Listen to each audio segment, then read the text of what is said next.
Okay, so this is an offbeat bass sort of tutorial, I guess. Right, we'll start off with like kick drum. It's just your standard kick there.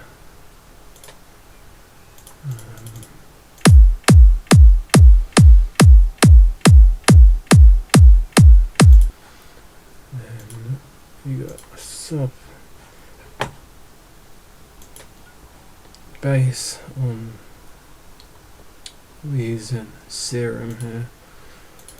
It's just a sawtooth waveform at -2 octaves on an E, because we all have to be on an E, and I've dropped it off at around 130 Hertz to make room for other stuff.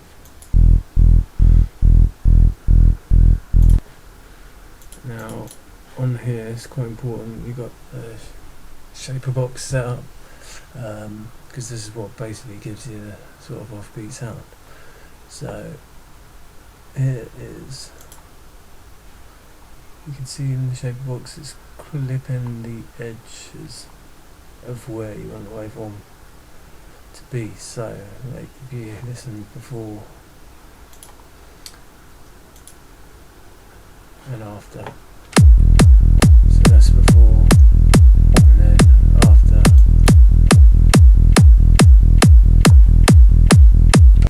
You can hear it's giving that sub more room to breathe, so therefore it should give you more room for your sidechain bass, which we're going to move on to now, which I've used. You can use whatever preference you like, to be honest. I've used Serum here. If you check the settings, for example, oscillator A, sawtooth waveform, -1 octave, 7 voices of unison with this much DGing.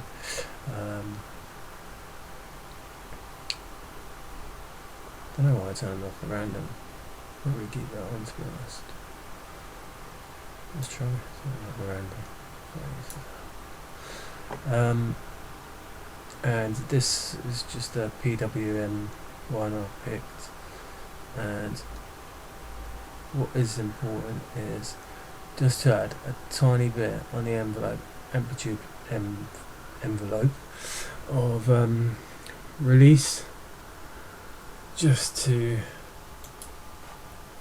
give it that sort of natural sound. Because without, it stops.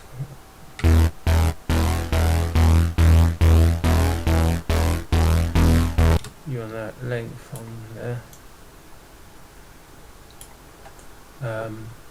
What else is important is these bend modes.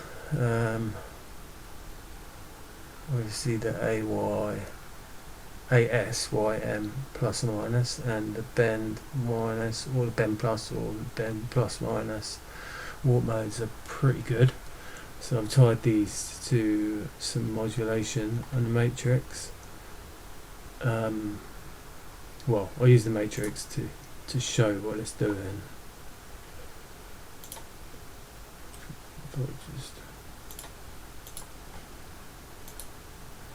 You can see it moving there.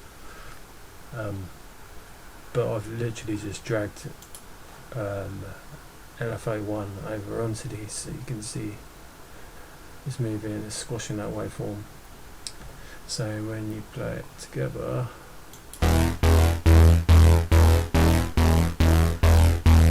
it gives it a nice sound. But then it's on the beat. We don't want it on the beat.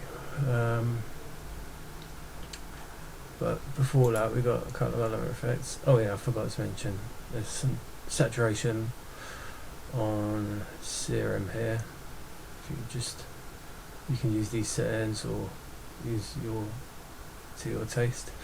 And chorus, I always adjust mix to 100%, then reduce the rate to a point where you can hear like a clean sine wave.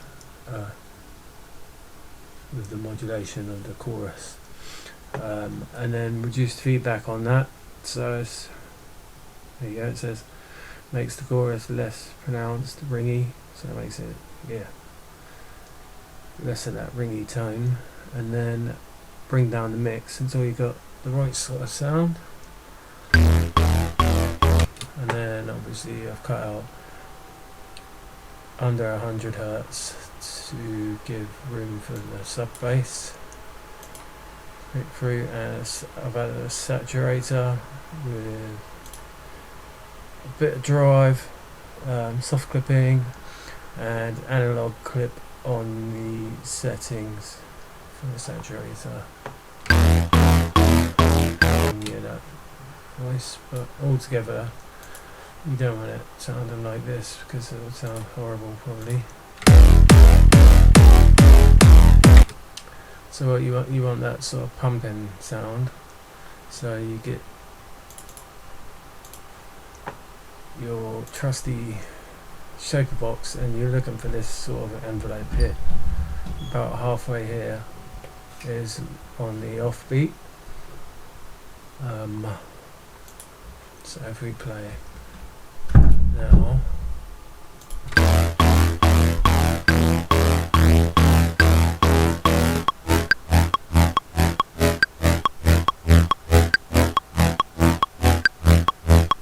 you'll notice the more you bring this over, the longer it takes to kick in.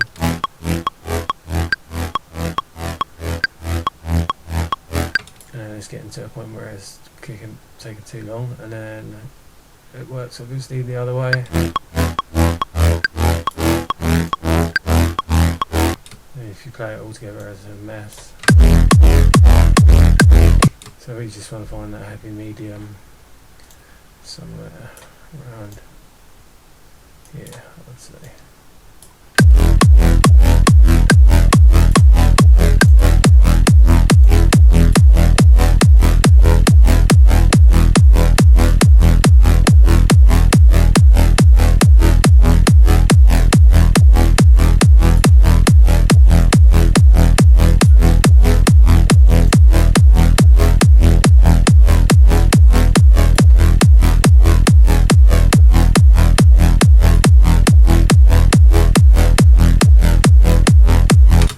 There you go, and with that you can obviously adjust with effects on here, go through and find, tweak your sounds.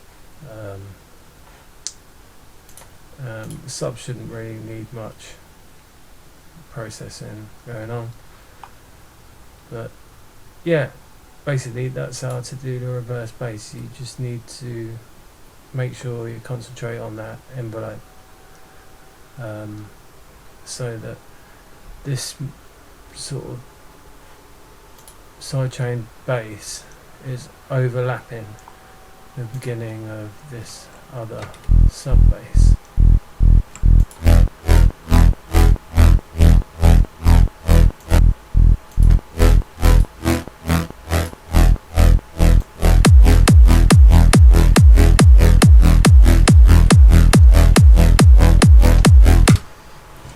There you go.